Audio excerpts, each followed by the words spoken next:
ਸ਼ਬਦ ਦੁਰਲਭ ਜਨਮ ਪੁਨ ਫਲ ਪਾਇਓ, ਬਿਰਥਾ ਜਾਤ ਅਬ ਵੇਕੈ। ਰਾਜੇ ਇੰਦਰ ਸੰਸਰ ਗ੍ਰਹਿ ਆਸਨ, ਬਿਨ ਹਰ ਭਗਤ ਕਹੋ ਕਿਹ ਲੇਖੈ। ਨਾ ਵਿਚਾਰਿਓ ਰਾਜਾ ਰਾਮ ਕੋ ਰਸ, यह रस अन रस बिसर जाही। रहाओ जान अजान पे हम बावर, सोच असोच दिवस जाही। इंद्री सबल निबल विवेक बुध, परमार्थ परवेश नहीं। कहियत आन अचरियत अन कश, समझ न परे अपरमया। कह रविदास उदास दास मत, पर हर कोप करो जी दया।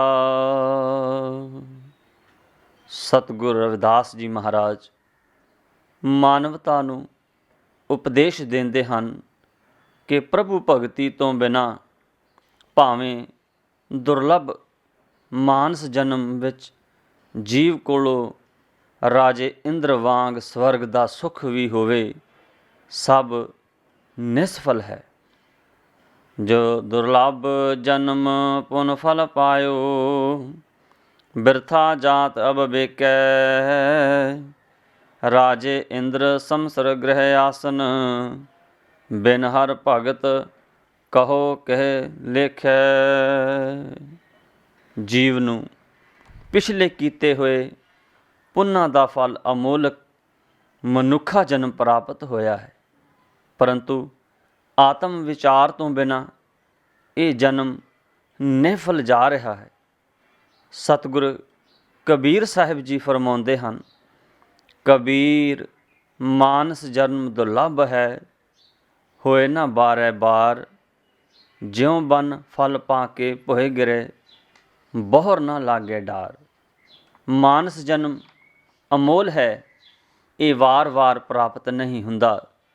ਜਿਵੇਂ ਕਿਸੇ ਫੁੱਲ ਦੇ ਦਰਖਤ ਨਾਲੋਂ ਪੱਕਾ ਫਲ ਟੁੱਟ ਜਾਵੇ, ਮੁੜ ਕੇ ਉਹ ਟਾਹਣੀ ਨਾਲ ਨਹੀਂ ਲੱਗਦਾ। ਭਾਵੇਂ ਕਿਸੇ ਜੀਵ ਦੇ ਕੋਲ ਇਸ ਸੰਸਾਰ ਵਿੱਚ ਰਾਜੇ ਇੰਦਰ ਦੇ ਸਮਾਨ ਸੋਹਣੇ ਸੋਹਣੇ ਘਰ ਅਤੇ ਸੋਨੇ ਦੇ ਸਿੰਘਾਸਣ ਦੀ ਹੋਣ, ਪਰ ਪਰਮਾਤਮਾ ਦੀ ਭਗਤੀ ਤੋਂ ਬਿਨਾਂ ਉਸ ਦਾ ਜੀਵਨ ਕਿਸੇ ਲੇਖੇ ਨਹੀਂ ਹੈ। ਸਤਿਗੁਰੂ ਅਰਜਨ ਦੇਵ ਜੀ ਮਹਾਰਾਜ ਫਰਮਾਉਂਦੇ ਹਨ, ਸਗਲ ਸ੍ਰਿਸ਼ਟ ਕੋ ਰਾਜਾ ਦੁਖੀਆ, ਹਰ ਕਾ ਨਾਮ ਜਪਤ ਹੋਏ ਸੁਖੀਆ। ਸਾਰੀ ਸ੍ਰਿਸ਼ਟੀ ਦਾ ਬਾਦਸ਼ਾਹ ਹੁੰਦਿਆਂ ਹੋਇਆਂ ਵੀ ਉਹ ਦੁਖੀ ਰਹਿੰਦਾ ਹੈ, ਪਰ ਜਦ ਪਰਮਾਤਮਾ ਦਾ ਨਾਮ ਜਪ ਕੇ ਜੀਵ ਸੁਖੀ ਰਹਿੰਦਾ ਹੈ। ਨਾ ਵਿਚਾਰਿਓ ਰਾਜਾ ਰਾਮ ਕੋ ਰਸ, ਯਹ ਰਸ ਅਨ ਰਸ ਬਿਸਰ ਜਾਹੀ। ਰਹਾਉ ਇਸ ਜੀਵ ਨੇ ਪਰਮਾਤਮਾ ਰਾਜਾ ਰਾਮ ਦੇ ਸ੍ਰਿਸ਼ਟ ਆਨੰਦ ਦਾ ਵਿਚਾਰ ਨਹੀਂ ਕੀਤਾ, ਜਿਸ ਆਨੰਦ ਦੇ ਆਉਣ ਨਾਲ ਸੰਸਾਰ ਦੇ ਹੋਰ ਸਾਰੇ ਰਸ ਚਲੇ ਜਾਂਦੇ ਹਨ। ਸਤਿਗੁਰੂ ਕਬੀਰ ਸਾਹਿਬ ਜੀ ਫਰਮਾਉਂਦੇ ਹਨ, ਰਾਮ ਰਸ ਪੀਆ ਰੇ, ਯਹ ਰਸ ਬਿਸਰ ਗਏ ਰਸ ਔਰ। ਜਿਹੜਾ ਜੀਵ ਇਸ ਸੰਸਾਰ ਵਿੱਚ ਪਰਮਾਤਮਾ ਦੇ ਰਾਮ ਨਾਮ ਰੂਪੀ ਸ੍ਰੇਸ਼ਟ ਰਸ ਨੂੰ ਪੀਂਦਾ ਹੈ, ਉਸ ਰਸ ਦੇ ਪੀਣ ਨਾਲ ਹੋਰ ਸੰਸਾਰਕ ਰਸ ਭੁੱਲ ਜਾਂਦੇ ਹਨ। ਜਾਨ ਅਜਾਨ ਪਏ ਹਮ ਬਾਵਰ, ਸੋਚ ਅਦੋਸ ਦਿਵਸ ਜਾਹੀ। ਇੰਦਰੀ ਸਬਲ ਨਿਬਲ ਵਿਵੇਕ ਬੁਧ, ਪਰਮਾਰਥ ਪਰਵੇਸ਼ ਨਹੀਂ। ਹੇ ਪਰਮਾਤਮਾ ਜੀ, ਆਪ ਜੀ ਨੂੰ ਜਾਣਨ ਤੋਂ ਅਣਜਾਣ ਬਣ ਕੇ, ਝੱਲੇ ਹੋ ਕੇ, ਬਿਨਾਂ ਸੋਚੇ ਸਮਝੇ ਸੰਸਾਰੀ ਜੀਵ ਦਿਨ ਬਤੀਤ ਕਰ ਰਹੇ ਹਨ। ਇੰਦਰੀਆਂ ਦੇ ਵਿਸ਼ੇ ਵਿਕਾਰਾਂ ਵਿੱਚ ਸ਼ਕਤੀਵਾਨ ਹੋਣ ਨਾਲ ਜੀਵ ਦੀ ਸੋਚਣ ਸਮਝਣ ਵਾਲੀ ਸ਼ਕਤੀ ਕਮਜ਼ੋਰ ਹੋ ਰਹੀ ਹੈ। ਇਸ ਕਰਕੇ ਜੀਵ ਦਾ ਪਰਮ ਅਰਥ ਪਰਮਾਤਮਾ ਦੇ ਨਾਮ ਵਿੱਚ ਪ੍ਰਵੇਸ਼ ਨਹੀਂ ਹੁੰਦਾ। ਅਕਹੀਅਤ ਆਨ ਅਚਰੀਅਤ ਅਨ ਕਛ, ਸਮਝ ਨਾ ਪਰੇ ਅਪਰ ਮਾਇਆ। ਕਹਿ ਰਵਿਦਾਸ ਉਦਾਸ ਦਾਸ ਮਤ, ਪਰ ਹਰ ਕੋਪ ਕਰੋ ਜੀ ਦਇਆ।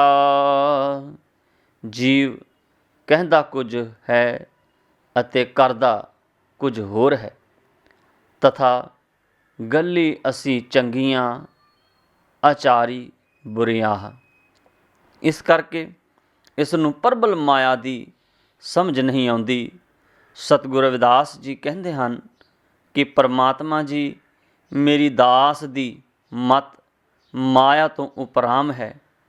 ਆਪ ਗੁੱਸਾ ਤਿਆਗ ਕੇ ਮੇਰੇ ਤੇ ਆਪਣੀ ਕਿਰਪਾ ਕਰੋ ਜੀ। ਸ਼ਬਦ ਸੁਖ ਸਾਗਰ ਸੁਰਤਤ ਚਿੰਤਾ ਮਨ, ਕਾਮ ਤੇਨ ਬਸ ਜਾਂਕੈ। ਚਾਰ ਪਦਾਰਥ ਅਸ਼ਟ ਦਸਾ ਸਿਧ, ਨਵ ਨਿਧ ਕਰ ਤਲ ਤਾਂਕੈ।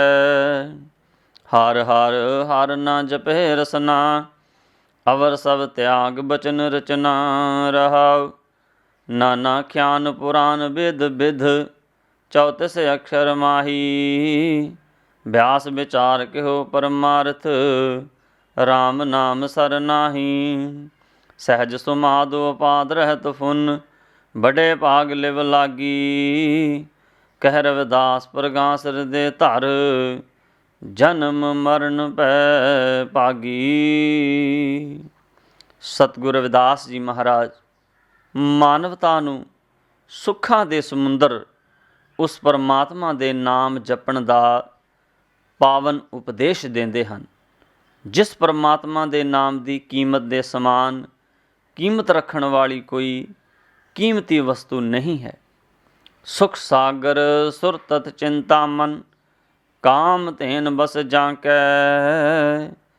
ਚਾਰ ਪਦਾਰਥ ਅਸ਼ਟ ਦਸਾ ਸਿਧ, ਨਵ ਨਿਧ ਕਰ ਤਲ ਤਾਂਕੈ। ਸੁੱਖਾਂ ਦਾ ਸਮੁੰਦਰ ਪਰਮਾਤਮਾ ਦਾ ਨਾਮ ਹੈ। ਸਤਿਗੁਰੂ ਕਬੀਰ ਸਾਹਿਬ ਫਰਮਾਉਂਦੇ ਹਨ, ਭਵ ਸਾਗਰ ਸੁਖ ਸਾਗਰ ਮਾਹੀ। ਸੰਸਾਰ ਸਮੁੰਦਰ ਦੇ ਵਿੱਚ ਸੁਖ ਸਾਗਰ ਪਰਮਾਤਮਾ ਦਾ ਰੂਪ ਹੈ, ਜਿਸ ਦੇ ਅਧੀਨ ਸੁਰਤਰ ਕਲਪ ਬ੍ਰਿਕਸ਼ ਮਨ ਇੱਛਤ ਫਲ ਦੇਣ ਵਾਲੀ ਮਣੀ ਚਿੰਤਾਮਣੀ ਕਾਮ ਧੇਨ ਗਾਉ ਹਨ, ਅਤੇ ਚਾਰ ਪਦਾਰਥ ਕਾਮ ਅਰਥ ਧਰਮ ਮੋਕਸ਼ 18 ਸਿੱਧੀਆਂ ਅਣਿਮਾ ਪਰਮਾਣੂ ਤੁਲ ਸੂਸ਼ਮ ਹੋ ਜਾਣਾ ਦਾ ਭਾਰੀ ਹੋ ਜਾਣਾ, ਗਰਮਾ ਰੂਈ ਜੈਸੇ ਹਲਕੇ ਪਦਾਰਥ ਦਾ ਭਾਰੀ ਹੋ ਜਾਣਾ, ਲੰਘਿਆ ਪ੍ਰਭ ਜੈਸੇ ਭਾਰੀ ਪਦਾਰਥ ਦਾ ਰੂਈ ਤੁਲ ਹੋ ਜਾਣਾ, ਹਲਕੇ ਹੋ ਜਾਣਾ। ਪ੍ਰਾਪਤੀ ਸਭ ਪਦਾਰਥਾਂ ਦੀ ਇੱਛਾ ਅਨੁਸਾਰ ਹੱਥ ਵਿੱਚ ਆ ਜਾਣਾ। ਛੇਵਾਂ ਪ੍ਰਕਰਮ ਰੁਕਾਵਟ ਬਿਨਾਂ ਜਲ ਦੀ ਤਰ੍ਹਾਂ ਪ੍ਰਿਥਵੀ ਵਿੱਚ ਲੈਅ ਹੋ ਜਾਣਾ ਔਰ ਇੱਛਾ ਅਨੁਸਾਰ ਫਿਰ ਪ੍ਰਗਟ ਹੋਵਣਾ। ਸਤਵਾਂ ਵਸੀਕਰਨ ਭੌਤਿਕ ਪਦਾਰਥਾਂ ਨੂੰ ਆਪਣੀਆਂ ਆਗਿਆ ਵਿੱਚ ਕਰ ਲੈਣਾ। ਅੱਠਵਾਂ ਈਸ਼ਤਾ ਪਦਾਰਥਾਂ ਨੂੰ ਰਚਨਾ ਔਰ ਲੈਅ ਕਰਨ ਦੀ ਸ਼ਕਤੀ ਹੋਣੀ। ਨੌਵਾਂ ਅਨੁਰੂਪੀ ਸਿੱਧੀ ਖੁਦਾ ਤਿਖਾ ਆਦਿਕ ਤਕਲੀਫਾਂ ਨਾ ਵਿਆਪਨੀਆਂ। ਦਸਵਾਂ ਸਰਵਣ ਸਿੱਧੀ ਦੂਰ ਬੈਠਿਆਂ ਸਭਨਾਂ ਦੀ ਬਾਤ ਸੁਣ ਲੈਣੀ। ਦਰਸ਼ਨ ਸਿੱਧੀ ਦੂਰ ਬੈਠਿਆਂ ਹੋਇਆਂ ਆਪਣੇ ਨੇਤਰੋਂ ਸੇ ਸਭ ਕੋ ਦੇਖ ਲੈਣਾ। 12ਵਾਂ ਮਨੋ ਬੇਗ ਸਿੱਧੀ ਮਨ ਦੇ ਬੇਗ ਅਨੁਸਾਰ ਜਿੱਥੇ ਦਲੀਲ ਹੋਵੇ ਤਿੱਥੇ ਗਮਨ ਕਰਨਾ। 13 ਕਾਮ ਰੂਪ ਸਿੱਧੀ ਜੈਸੀ ਇੱਛਾ ਹੋਵੇ ਤੈਸਾ ਰੂਪ ਧਾਰਨ ਕਰ ਲੈਣਾ। 14ਵਾਂ ਪ੍ਰਕਿਆ ਪ੍ਰਵੇਸ਼ ਸਿੱਧੀ, ਭੂਤ ਦੀ ਤਰ੍ਹਾਂ ਪਰਾਏ ਸਰੀਰ ਵਿੱਚ ਪ੍ਰਵੇਸ਼ ਕਰ ਜਾਣਾ।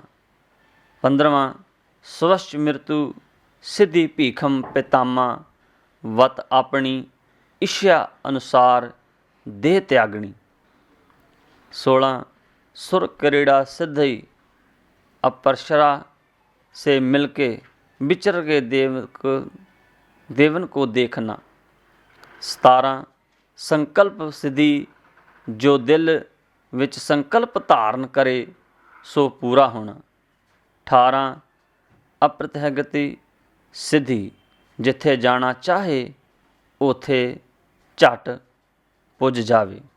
ਸੋ ਕੁੱਲ 18 ਸਿੱਧੀਆਂ ਹੋਈਆਂ।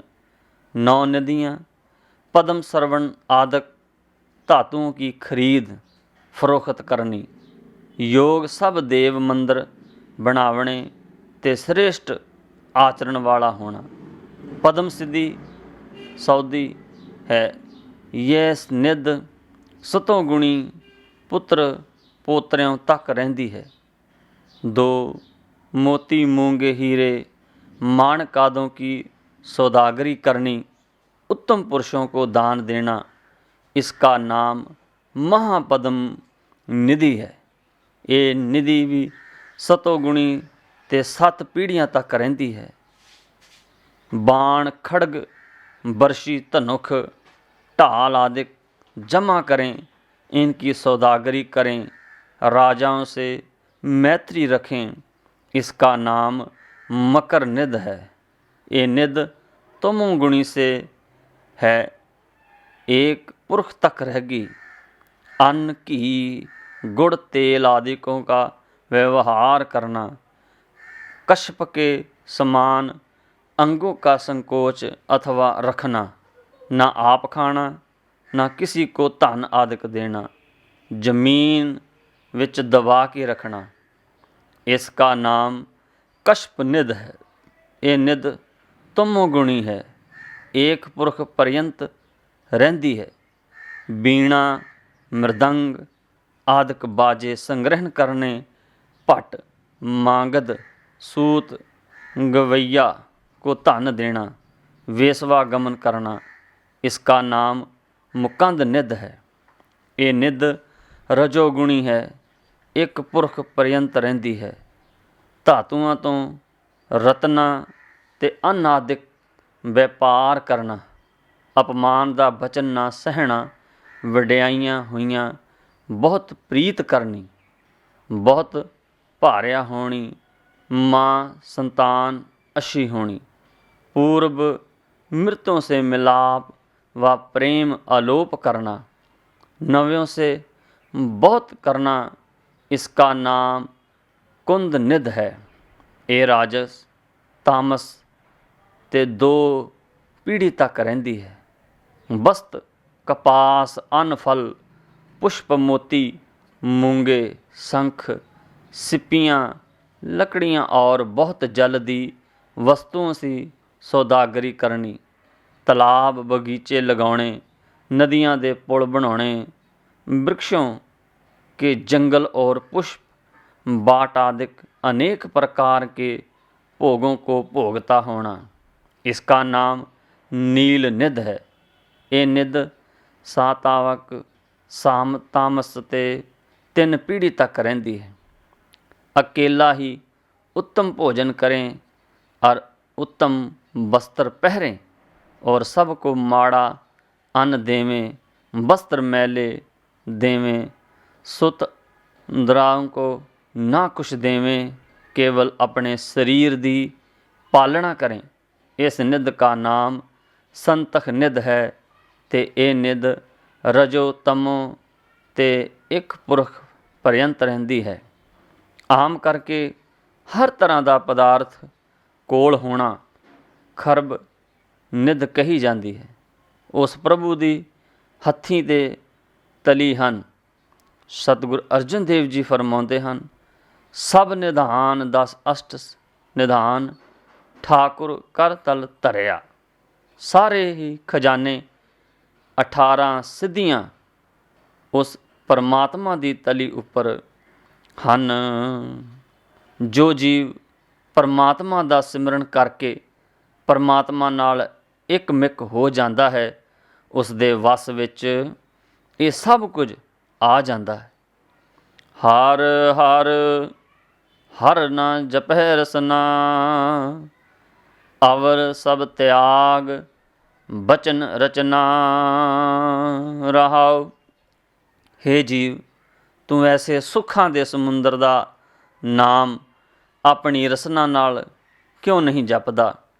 ਹੋਰ ਸਾਰੀਆਂ ਫਜ਼ੂਲ ਗੱਲਾਂ ਨੂੰ ਛੱਡ ਕੇ ਹਰੀ ਦੇ ਨਾਮ ਨੂੰ ਕਿਉਂ ਨਹੀਂ ਜਪਦਾ? ਨਾਨਾ ਖਿਆਨ ਪੁਰਾਨ ਵੇਦ ਬਿਧ, 34 ਅੱਖਰ ਮਾਹੀ। ਬਿਆਸ ਵਿਚਾਰ ਕਿਹੋ ਪਰਮਾਰਥ, RAM ਨਾਮ ਸਰ ਨਾਹੀ। ਅਨੇਕਾਂ ਪ੍ਰਕਾਰ ਦੇ ਪ੍ਰਸੰਗ 18 ਪੁਰਾਣ ਅਤੇ 4 ਵੇਦਾਂ ਦੀਆਂ ਵਿਧੀਆਂ ਸਭ 34 ਅੱਖਰਾਂ ਵਿੱਚ ਹੀ ਲਿਖੇ ਗਏ ਹਨ। ਵੇਦ ਵਿਆਸ ਜੀ ਨੇ ਸਭ ਗ੍ਰੰਥ ਸ਼ਾਸਤਰਾਂ ਨੂੰ ਵਿਚਾਰ ਕੇ ਅੰਤ ਵਿੱਚ ਇਹ ਕਿਹਾ ਕਿ ਇਸ ਸੰਸਾਰ ਵਿੱਚ RAM ਨਾਮ ਦੇ ਨਾ ਤੁਲ ਕੁਝ ਵੀ ਨਹੀਂ ਹੈ। ਸਤਿਗੁਰ ਅਰਜਨ ਦੇਵ ਜੀ ਫਰਮਾਉਂਦੇ ਹਨ, ਸ਼ਲੋਕ ਬਹੁ ਸ਼ਾਸਤਰ ਬਹੁ ਸਿਮਰਤੀ, ਪੇਖੈ ਸਰਬ ਢੰਡੋਲ। ਪੂਜਸ ਨਾਹੀ ਹਰ ਹਰੇ, ਨਾਨਕ ਨਾਮ ਅਮੋਲ। ਬਹੁਤ ਸਾਰੇ ਸ਼ਾਸਤਰਾਂ ਅਤੇ ਬਹੁਤ ਸਾਰੀਆਂ ਸਿਮਰਤੀਆਂ ਦੀ ਪੜਚੋਲ ਕੀਤੀ, ਪਰ ਹਰ ਦੇ ਨਾਮ ਦੇ ਬਰਾਬਰ ਕੋਈ ਵੀ ਨਹੀਂ ਪੁੱਜਦਾ। ਉਸ ਪ੍ਰਭੂ ਦਾ ਨਾਮ ਅਮੋਲਕ ਹੈ। ਸਹਿਜ ਸੁਮਾਦ ਉਪਾਦ ਰਹਿਤ ਫੁਨ, ਬੜੇ ਭਾਗ ਲਿਵ ਲਾਗੀ। ਕਹਿ ਰਵਿਦਾਸ ਪ੍ਰਗਾਸ ਹਿਰਦੇ ਧਰ, ਜਨਮ ਮਰਨ ਪੈ ਭਾਗੀ। ਉਸ ਪਰਮਾਤਮਾ ਦੇ ਨਾਮ ਵਿੱਚ ਨਿਰਵਿਕਲਪ ਸਮਾਧੀ ਵਿਸ਼ੇ ਵਿਕਾਰਾਂ ਰੂਪੀ ਉਪਾਧੀਆਂ ਤੋਂ ਰਹਿਤ ਹੋ ਕੇ ਲੱਗਦੀ ਹੈ। ਵੱਡੇ ਭਾਗਾਂ ਨਾਲ ਜੀਵ ਦੀ ਬਿਰਤੀ ਪਰਮਾਤਮਾ ਨਾਲ ਜੁੜਦੀ ਹੈ। ਸਤਿਗੁਰ ਰਵਿਦਾਸ ਜੀ ਫਰਮਾਉਂਦੇ ਹਨ ਕਿ ਜਿਸ ਜੀਵ ਦੇ ਹਿਰਦੇ ਵਿੱਚ ਪਰਮਾਤਮਾ ਦੇ ਨਾਮ ਦਾ ਪ੍ਰਕਾਸ਼ ਹੋ ਜਾਂਦਾ ਹੈ, ਉਹ ਜੀਵ ਜਨਮ ਮਰਨ ਦੇ ਭੈ ਤੋਂ ਮੁਕਤ ਹੋ ਜਾਂਦਾ ਹੈ। ਸ਼ਬਦ ਜੋ ਤੁਮ ਗਿਰਵਾਰ ਤੋ ਹਮ ਮੋਰਾ, ਜੋ ਤੁਮ ਚੰਦ ਤੋ ਹਮ ਭੈ ਹੈ ਚਕੋਰਾ।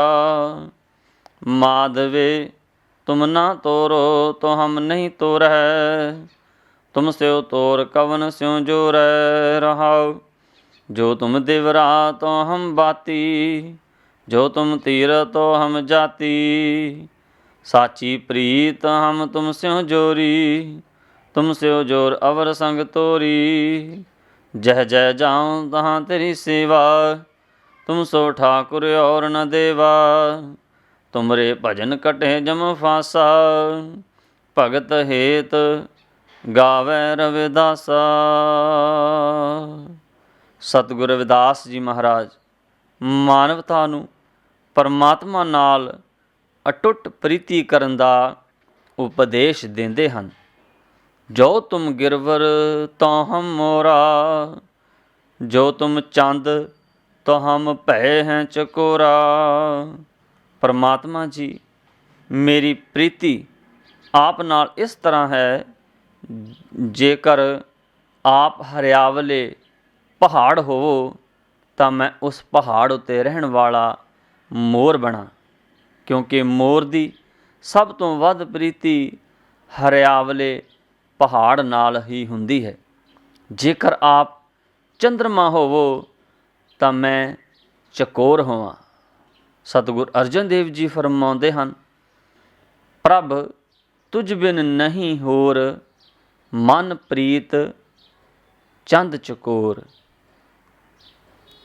ਹੇ ਪ੍ਰਭੂ ਜੀ, ਮੇਰੀ ਪ੍ਰੀਤੀ ਆਪ ਤੋਂ ਬਿਨਾਂ ਕਿਸੇ ਹੋਰ ਨਾਲ ਨਹੀਂ ਹੈ। ਮਨ ਦੀ ਪ੍ਰੀਤੀ ਨਾਲ ਜੀ ਇਸ ਤਰ੍ਹਾਂ ਦੀ ਹੈ ਜਿਸ ਤਰ੍ਹਾਂ ਚਕੋਰ ਦੀ ਚੰਦਰਮਾ ਨਾਲ ਹੈ। माधवे तुम ना तोरो तो हम नहीं तोरै, तुम स्यो तोर कवन स्यों जोरै रहा। हे परमात्मा जी, ਜੇਕਰ ਤੁਸੀਂ ਮੇਰੇ ਨਾਲ ਪ੍ਰੀਤੀ ਨਹੀਂ ਤੋੜੋਗੇ ਤਾਂ ਮੈਂ ਵੀ ਆਪ ਨਾਲੋਂ ਪ੍ਰੀਤੀ ਨਹੀਂ ਤੋੜਾਂਗਾ। ਆਪ ਨਾਲੋਂ ਪ੍ਰੀਤੀ ਤੋੜ ਕੇ ਹੋਰ ਕਿਸ ਨਾਲ ਜੋੜਾਂਗਾ। ਜੋ ਤੁਮ ਦਿਵਰਾ ਤੋ ਹਮ ਬਾਤੀ, ਜੋ ਤੁਮ ਤੀਰਥ ਤੋ ਹਮ ਜਾਤੀ। ਜੇਕਰ ਪਰਮਾਤਮਾ ਜੀ ਆਪ ਦੀਵਾ ਹੋਵੋ ਤਾਂ ਮੈਂ ਉਸ ਦੀਵੇ ਵਿੱਚ ਜਗਣ ਵਾਲੀ ਬੱਤੀ ਬਣਾ। ਜੇਕਰ ਆਪ ਤੀਰਥ ਹੋਵੋ ਤਾਂ ਮੈਂ ਉਸ ਤੀਰਥ ਦਾ ਯਾਤਰੀ ਬਣਾ। ਸਾਚੀ ਪ੍ਰੀਤ ਹਮ ਤੁਮ ਸਿਉ ਜੋਰੀ, ਤੁਮ ਸਿਉ ਜੋਰ ਅਵਰ ਸੰਗ ਤੋਰੀ। ਹੇ ਪਰਮਾਤਮਾ ਜੀ, ਮੈਂ ਸੰਸਾਰ ਦੀ ਝੂਠੀ ਪ੍ਰੀਤ ਤਿਆਗ ਕੇ ਆਪ ਨਾਲ ਸੱਚੀ ਪ੍ਰੀਤ ਜੋੜੀ ਹੈ। ਆਪ ਨਾਲ ਸੱਚੀ ਪ੍ਰੀਤ ਜੋੜ ਕੇ ਹੋਰ ਸਭਨਾਂ ਨਾਲੋਂ ਤੋੜੀ ਹੈ। ਸਤਿਗੁਰ ਅਰਜਨ ਦੇਵ ਜੀ ਫਰਮਾਉਂਦੇ ਹਨ, ਪ੍ਰਭ ਕੀ ਪ੍ਰੀਤ ਸਦਾ ਸੁਖ ਹੋਏ। ਪਰਮਾਤਮਾ ਨਾਲ ਪ੍ਰੀਤ ਕਰਨ 'ਤੇ ਹਮੇਸ਼ਾ ਸੁਖ ਪ੍ਰਾਪਤ ਹੁੰਦਾ ਹੈ। ਜਹ ਜਹ ਜਾਓ ਤਹਾਂ ਤੇਰੀ ਸੇਵਾ, ਤੁਮ ਸੋ ਠਾਕੁਰ ਔਰ ਨਾ ਦੇਵਾ। ਹੇ ਪਰਮਾਤਮਾ ਜੀ, ਮੈਂ ਜਿੱਥੇ ਜਿੱਥੇ ਜਾਂਦਾ ਹਾਂ ਆਪ ਦੀ ਹੀ ਸੇਵਾ ਸਿਮਰਨ ਕਰਦਾ ਹਾਂ। ਆਪ ਵਰਗਾ ਇਸ ਸੰਸਾਰ ਵਿੱਚ ਹੋਰ ਕੋਈ ਮਾਲਕ ਦੇਵ ਨਹੀਂ ਹੈ। ਤੁਮਰੇ ਭਜਨ ਕਟੇ ਜਮ ਫਾਸਾ, ਭਗਤ ਹੇਤ ਗਾਵੈ ਰਵਿਦਾਸਾ। ਪਰਮਾਤਮਾ ਜੀ ਆਪ ਦਾ ਭਜਨ ਜਮਦੂਤਾਂ ਦੀ ਫਾਹੀ ਕੱਟ ਦਿੰਦਾ ਹੈ। ਸਤਿਗੁਰ ਰਵਿਦਾਸ ਜੀ ਫਰਮਾਉਂਦੇ ਹਨ ਕਿ ਮੈਂ ਆਪ ਜੀ ਦੀ ਪ੍ਰੇਮਾ ਭਗਤੀ ਵਾਸਤੇ ਆਪ ਜੀ ਦੇ ਗੁਣ ਗਾਉਂਦਾ ਹਾਂ। ਸਤਿਗੁਰ ਕਬੀਰ ਸਾਹਿਬ ਜੀ ਫਰਮਾਉਂਦੇ ਹਨ, ਕੋਈ ਗਾਵੈ ਕੋ ਸੁਣੈ, ਹਰ ਨਾਮਾ ਚਿਤ ਲਾਏ। ਕਹੋ ਕਬੀਰ ਸੰਸਾ ਨਹੀਂ, ਅੰਤ ਪਰਮ ਗਤ ਪਾਏ। ਕੋਈ ਵੀ ਜੀਵ ਪਰਮਾਤਮਾ ਦੇ ਗੁਣ ਸ਼ਰਧਾ ਸਹਿਤ ਚਿਤ ਲਾ ਕੇ ਗਾਵੇ, ਚਾਹੇ ਕੋਈ ਸੁਣੇ। ਕਬੀਰ ਸਾਹਿਬ ਫਰਮਾਉਂਦੇ ਹਨ, ਇਸ ਵਿੱਚ ਕੋਈ ਸ਼ੱਕ ਨਹੀਂ। ਅਜਿਹਾ ਵਡਭਾਗਾ ਜੀਵ ਜ਼ਰੂਰ ਹੀ ਅੰਤ ਸਮੇਂ ਮੁਕਤੀ ਪ੍ਰਾਪਤ ਕਰੇਗਾ। ਸ਼ਬਦ ਜਲ ਕੀ ਪੀਤ ਪਵਨ ਕਾ ਥੰਬਾ, ਰਕਤ ਬੂੰਦ ਕਾ ਗਾਰਾ। ਹਾੜ ਮਾਸ ਨਾੜੀ ਕੋ ਪਿੰਜਰ, ਪੰਖੀ ਬਸੇ ਵਿਚਾਰਾ। ਪ੍ਰਾਨੀ ਕਿਆ ਮੇਰਾ ਕਿਆ ਤੇਰਾ, ਜੈਸੇ ਤਰਵਰ ਪੰਖ ਬਸੇਰਾ ਰਹਾਉ। ਰਾਖੋ ਕੰਧ ਉਸਾਰੋ ਨੀਵਾ, ਸਾਢੇ ਤੀਨ ਹਾਥ ਤੇਰੀ ਸੀਵਾ। ਬੰਕੇ ਬਾਲ ਪਾਗ ਸਿਰ ਢੇਰੀ, ਇਹ ਤਨ ਹੋਏ ਗੋ ਭਸਮ ਕੀ ਢੇਰੀ। ਉੱਚੇ ਮੰਦਰ ਸੁੰਦਰ ਨਾਰੀ, ਰਾਮ ਨਾਮ ਬਿਨ ਬਾਜੀ ਹਾਰੀ। ਮੇਰੀ ਜਾਤ ਕਮੀਨੀ ਪਾਤ ਕਮੀਨੀ, ओछा जन्म हमारा। तुम शरणागत राजा रामचंद, कह रविदास चमारा। सतगुर रविदास जी महाराज संसारी जीवां दे चलाएमान सुभाव ਦਾ ਬਿਆਨ ਕਰਦੇ ਹੋਏ ਪਾਵਨ ਉਪਦੇਸ਼ ਦਿੰਦੇ ਹਨ ਕਿ ਜੀਵ ਦੇ ਸਰੀਰ ਦੀ ਰਚਨਾ 5 ਤੱਤਾਂ ਤੋਂ ਬਣੀ ਹੈ। ਸੰਸਾਰ ਵਿੱਚ ਜੀਵ ਦਾ ਰਹਿਣਾ ਰੁੱਖ ਦੇ ਪੰਛੀ ਦੀ ਤਰ੍ਹਾਂ ਹੈ। ਇਸ ਲਈ ਸਭ ਜੀਵ ਨੂੰ ਭੇਦ ਭਾਵ ਤੋਂ ਮੁਕਤ ਹੋ ਕੇ ਪਰਮਾਤਮਾ ਦਾ ਨਾਮ ਜਪਣਾ ਚਾਹੀਦਾ ਹੈ। जल की पीत पवन का थंबा, रक्त बूंद का गारा,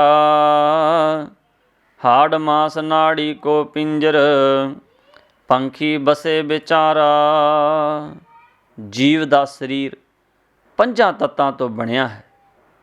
ਜਿਸ ਜੀਵ ਵਿੱਚ ਪਾਣੀ ਦੀ ਕੰਧ ਹੈ, ਹਵਾ ਦੀ ਥੰਮੀ ਹੈ, ਮਾਤਾ ਦੇ ਰਕਤ, ਪਿਤਾ ਦੇ ਵੀਰਜ ਭਾਵ ਅਗਨ ਦਾ ਗਾਰਾ ਲੱਗਿਆ ਹੋਇਆ ਹੈ।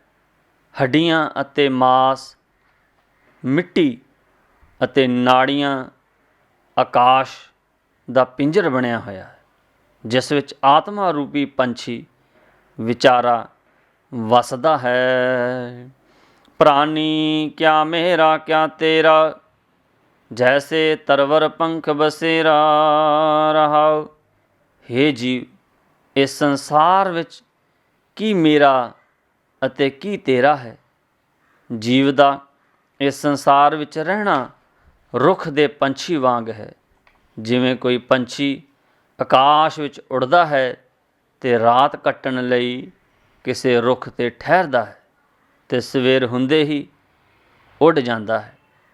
ਸਤਿਗੁਰੂ ਨਾਮਦੇਵ ਜੀ ਫਰਮਾਉਂਦੇ ਹਨ, ਰਾਮ ਕੋਇ ਨਾ ਕਿਸਹੀ ਕੇਰਾ, ਜੈਸੇ ਤਰਵਰ ਪੰਖ ਬਸੇਰਾ। ਰਹਾਉ। ਇਸ ਵਿੱਚ ਵਿਚਾਰ ਦੀ ਪ੍ਰੋੜਤਾ ਕਰਦੇ ਹੋਏ ਸਤਿਗੁਰੂ ਕਬੀਰ ਸਾਹਿਬ ਜੀ ਫਰਮਾਉਂਦੇ ਹਨ, ਬਿਰਖ ਬਸੇਰੋ ਪੰਖ ਕੋ, ਤੈਸੋ ਇਹ ਸੰਸਾਰ। ਜੀਵ ਦਾ ਇਸ ਸੰਸਾਰ ਵਿੱਚ ਰਹਿਣਾ ਪੰਛੀ ਦੇ ਰੁੱਖ 'ਤੇ ਠਹਿਰਨ ਦੇ ਬਰਾਬਰ ਹੈ, ਜੋ ਰਾਤ ਕੱਟ ਕੇ ਉੱਡ ਜਾਂਦਾ ਹੈ। ਰਾਖੋ ਕਾਂਧਿਓ ਸਾਰੋ ਨੀਵਾ, ਸਾਢੇ ਤੀਨ ਹਾਥ ਤੇਰੀ ਸੀਵਾ। ਜੀਵ ਇਸ ਸੰਸਾਰ ਵਿੱਚ ਰਹਿਣ ਲਈ ਡੂੰਘੀਆਂ ਨੀਹਾਂ ਪੁੱਟ ਕੇ, ਕੰਧਾਂ ਉਸਾਰ ਕੇ ਮਹਿਲ ਉਸਾਰਦਾ ਹੈ, ਪਰ ਅੰਤ ਸਮੇਂ ਸਭ ਕੁਝ ਇੱਥੇ ਹੀ ਛੱਡ ਕੇ ਚਲਾ ਜਾਂਦਾ ਹੈ। ਅਤੇ ਇਸ ਜੀਵ ਦੇ ਹਿੱਸੇ ਵਿੱਚ 3.5 ਹੱਥ ਧਰਤੀ ਹੀ ਆਉਂਦੀ ਹੈ, ਜਿਸ 'ਤੇ ਜੀਵ ਦਾ ਸੰਸਕਾਰ ਕੀਤਾ ਜਾਂਦਾ ਹੈ। ਸਤਿਗੁਰੂ ਕਬੀਰ ਸਾਹਿਬ ਜੀ ਫਰਮਾਉਂਦੇ ਹਨ ਕਿ ਜੇਕਰ ਵੱਧ ਵੀ ਜਾਵੇ ਤਾਂ 4.25 ਹੱਥ ਹੋ ਜਾਵੇਗੀ। ਕਬੀਰ ਕੋਠੇ ਮੰਡਪ ਹੇਤ ਕਰ, ਕਾਹੇ ਮਰੋ ਸਵਾਰ। ਕਾਰਜ 3.5 ਹੱਥ, ਘਣੀ ਤਾਂ 4.25। ਬੰਕੇ ਬਾਲ ਪਾਗ ਸਿਰ ਢੇਰੀ, ਇਹ ਤਨ ਹੋਏਗੋ ਭਸਮ ਕੀ ਢੇਰੀ। ਜੀਵ ਪਰਮਾਤਮਾ ਨੂੰ ਭੁਲਾ ਕੇ ਸੋਹਣੇ ਵਾਲ ਸਵਾਰ ਕੇ ਸਿਰ ਉੱਤੇ ਟੇਢੀ ਪੱਗ ਬੰਨ੍ਹਦਾ ਹੈ, ਪਰ ਅੰਤ ਵਿੱਚ ਇਹ ਸਰੀਰ ਮਿੱਟੀ ਦੀ ਢੇਰੀ ਬਣ ਕੇ ਰਹਿ ਜਾਂਦਾ ਹੈ। ਉੱਚੇ ਮੰਦਰ ਸੁੰਦਰ ਨਾਰੀ, ਰਾਮ ਨਾ ਬਿਨ ਬਾਜੀ ਹਾਰੀ।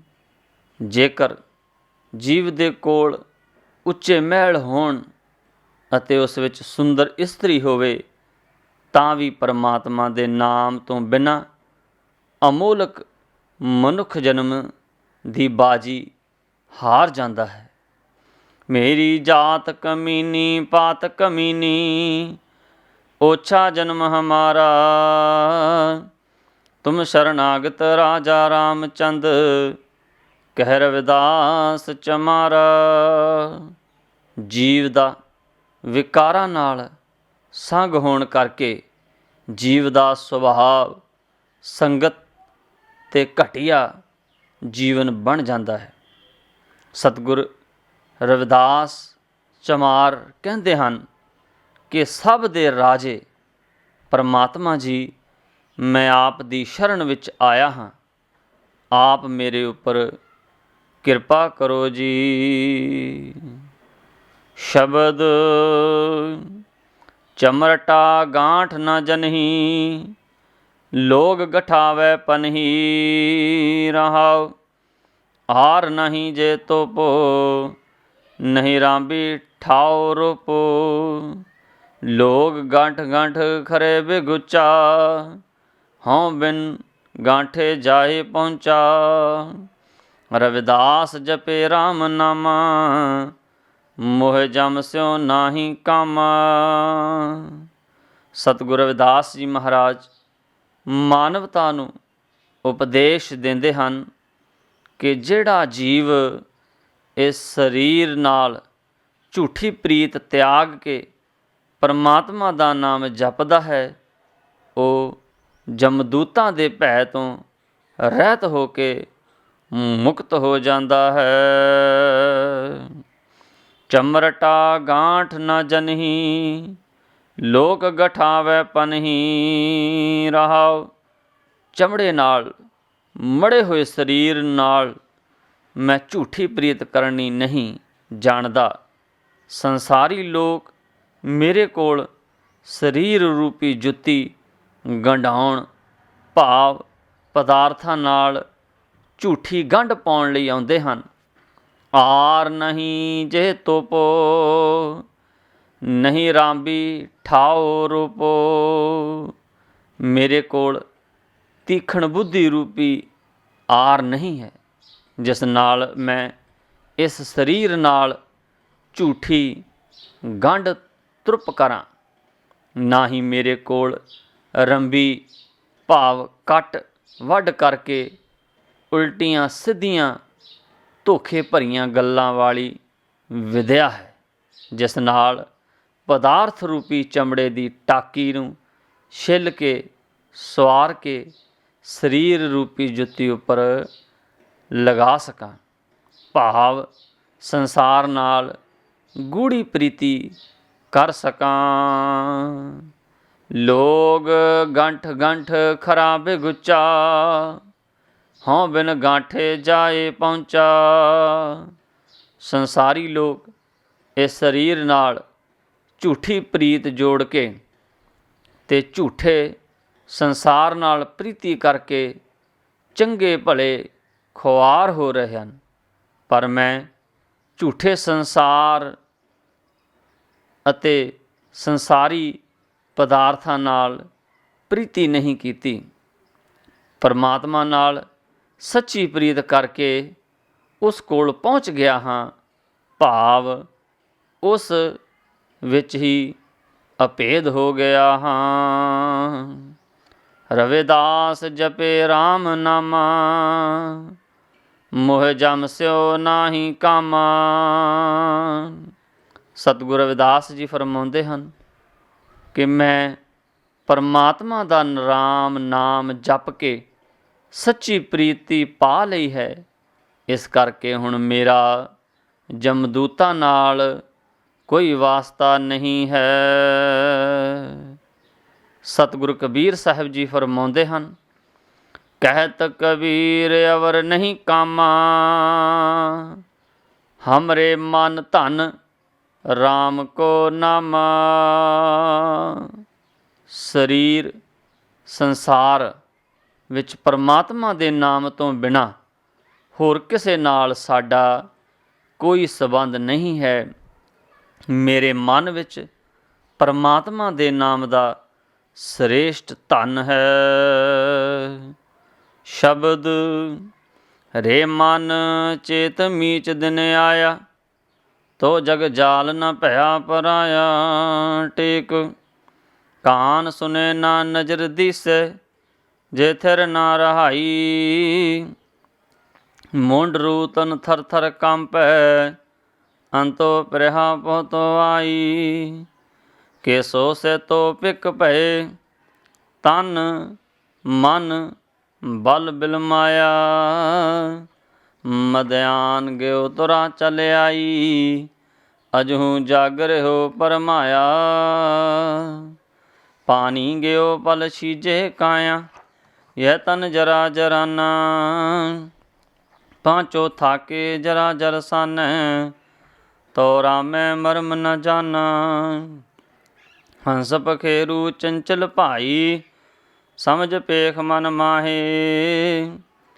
ਪਲ ਪ੍ਰੀਤ ਮੀਚ ਗਿਰਾ ਸੇ ਦੇਹੀ, ਫੁਨ ਰਵਿਦਾਸ ਚੇਤੋ ਨਾਹੀ। ਇਸ ਪਾਵਨ ਸ਼ਬਦ ਵਿੱਚ ਜਗਤ ਗੁਰੂ ਰਵਿਦਾਸ ਜੀ ਮਹਾਰਾਜ ਸਰੀਰ ਵਿੱਚ ਵਸ ਰਹੇ ਪਰਮਾਤਮਾ ਰੂਪੀ ਹੰਸ ਨੂੰ ਪ੍ਰਭੂ ਦਾ ਨਾਮ ਜਪ ਕੇ ਅਮੋਲਕ ਜਨਮ ਸਫਲ ਕਰਨ ਦਾ ਪਾਵਨ ਉਪਦੇਸ਼ ਦਿੰਦੇ ਹਨ। ਰੇ ਮਨ ਚੇਤ ਮੀਚ ਦਿਨ ਆਇਆ, ਤੋ ਜਗ ਜਾਲ ਨਾ ਭਇਆ ਪਰਾਇਆ। ਟੀਕ। ਹੇ ਮਨ, ਤੂੰ ਪ੍ਰਭੂ ਨੂੰ ਯਾਦ ਕਰ। ਤੇਰੇ ਅੱਖਾਂ ਮੀਟਣ ਦਾ ਭਾਵ ਅੰਤ ਸਮਾਂ ਆ ਰਿਹਾ ਹੈ। ਅੰਤ ਸਮੇਂ ਦੇ ਆਉਣ ਨਾਲ ਤੈਨੂੰ ਸੰਸਾਰ ਰੂਪੀ ਜੰਜਾਲ ਪਰਾਇਆ ਲੱਗਣ ਲੱਗ ਪੈਣਾ ਹੈ। ਕਾਨ ਸੁਨੇ ਨਾ ਨਜ਼ਰ ਦੀਸੈ, ਜੇ ਥਿਰ ਨਾ ਰਹਾਈ। ਮੁੰਡ ਰੂਤਨ ਥਰ ਥਰ ਕੰਪੈ, ਅੰਤੋ ਪ੍ਰਿਆ ਪਤੋ ਆਈ। ਬੁਢਾਪਾ ਆਉਣ ਨਾਲ ਕੰਨ ਸੁਣਦੇ ਨਹੀਂ ਅਤੇ ਅੱਖਾਂ ਤੋਂ ਨਜ਼ਰ ਨਹੀਂ ਆਉਂਦਾ ਅਤੇ ਜੀਭ ਬੋਲ ਨਹੀਂ ਸਕਦੀ। ਬੁਢਾਪੇ ਵਿੱਚ ਸਿਰ ਦੇ ਵਾਲ ਝੜ ਜਾਂਦੇ ਹਨ ਅਤੇ ਸਰੀਰ ਕੰਬਣ ਲੱਗ ਪੈਂਦਾ ਹੈ। ਫਿਰ ਅੰਤ ਸਮੇਂ ਮੌਤ ਆ ਜਾਂਦੀ ਹੈ। ਕੈਸੋ ਸੇਤੋ ਪਿਕ ਭਏ, ਤਨ ਮਨ ਬਲ ਬਿਲ ਮਾਇਆ। ਮਦਿਆਨ ਗਿਓ ਤੁਰਾ ਚਲ ਆਈ, ਅਜਹੂ ਜਾਗ ਰਿਹੋ ਪਰਮਾਇਆ। ਪ੍ਰਭੂ ਜੀ ਤੋਂ ਬਿਨਾਂ ਸਭ ਕੁਝ ਝੂਠਾ ਲੱਗਦਾ ਹੈ। ਤਨ ਅਤੇ ਮਨ ਦਾ ਬਲ ਘਟਣਾ ਸ਼ੁਰੂ ਹੋ ਜਾਂਦਾ ਹੈ। ਅਧਖੜ ਉਮਰ ਬੀਤ ਜਾਂਦੀ ਹੈ ਅਤੇ ਬੁਢਾਪਾ ਆਣ ਘੇਰਦਾ ਹੈ। ਫਿਰ ਵੀ ਜੀਵ ਪ੍ਰਭੂ ਦੇ ਨਾਮ ਤੋਂ ਬਿਨਾਂ ਭਰਮ ਦਾ ਰਹਿੰਦਾ ਹੈ। ਪਾਣੀ ਗਿਓ ਪਲ ਛੀਜੇ ਕਾਇਆ, ਯਹ ਤਨ ਜਰਾ ਜਰਾਨਾ। ਪਾਂਚੋ ਥਾਕੇ ਜਰਾ ਜਰ ਸਾਨੈ, ਤੋ ਰਾਮੈ ਮਰਮ ਨ ਜਾਨਾ। ਸਰੀਰ ਨੂੰ ਸਿੰਗਣ ਵਾਲਾ ਸਵਾਸਾਂ ਰੂਪੀ ਪਾਣੀ ਘਟਣਾ ਸ਼ੁਰੂ ਹੋ ਜਾਂਦਾ ਹੈ ਅਤੇ ਇਸ ਤਨ ਨੂੰ ਬੁਢਾਪਾ ਆਉਣ ਲੱਗਦਾ ਹੈ। ਪੰਜੇ ਗਿਆਨ ਇੰਦਰੀਆਂ ਥੱਕ ਜਾਂਦੀਆਂ ਹਨ ਅਤੇ ਫਿਰ ਇਸ ਜੀਵ ਪ੍ਰਭੂ ਦਾ ਭੇਦ ਨਹੀਂ ਜਾਣ ਸਕਦਾ। ਹੰਸ ਪਖੇਰੂ ਚੰਚਲ ਭਾਈ, ਸਮਝ ਪੇਖ ਮਨ ਮਾਹੇ। ਪ੍ਰਤਪਲ ਮੀਚ ਗਿਰਾ ਸੇ ਦੇਹੀ, ਫੁਨ ਰਵਿਦਾਸ ਚੇਤੋ ਨਾਹੀ। ਹੇ ਚੰਚਲ ਮਨ ਵਾਲੇ ਭਾਈ, ਇਹ ਆਤਮਾ ਰੂਪੀ ਹੰਸ ਸਰੀਰ ਵਿੱਚੋਂ ਉੱਡਣ ਵਾਲਾ ਹੈ। ਇਹ ਗੱਲ ਨੂੰ ਤੂੰ ਆਪਣੇ ਮਨ ਵਿੱਚ ਸਮਝ ਕੇ ਦੇਖ ਲੈ। ਸਤਿਗੁਰੂ ਰਵਿਦਾਸ ਮਹਾਰਾਜ ਜੀ ਉਚਾਰਨ ਕਰਦੇ ਹਨ ਕਿ ਹੇ ਜੀਵ, ਪਲ ਪਲ ਕਾਲ ਦੇਹੀ ਨੂੰ ਖਾ ਰਿਹਾ ਹੈ। ਫਿਰ ਦੁਬਾਰਾ ਪ੍ਰਭੂ ਨੂੰ ਚੇਤੇ ਕਰਨ ਦਾ ਸਮਾਂ ਨਹੀਂ ਮਿਲਣਾ। ਇਸ ਲਈ ਤੂੰ ਪ੍ਰਭੂ ਨੂੰ ਚੇਤੇ ਕਰ ਲੈ।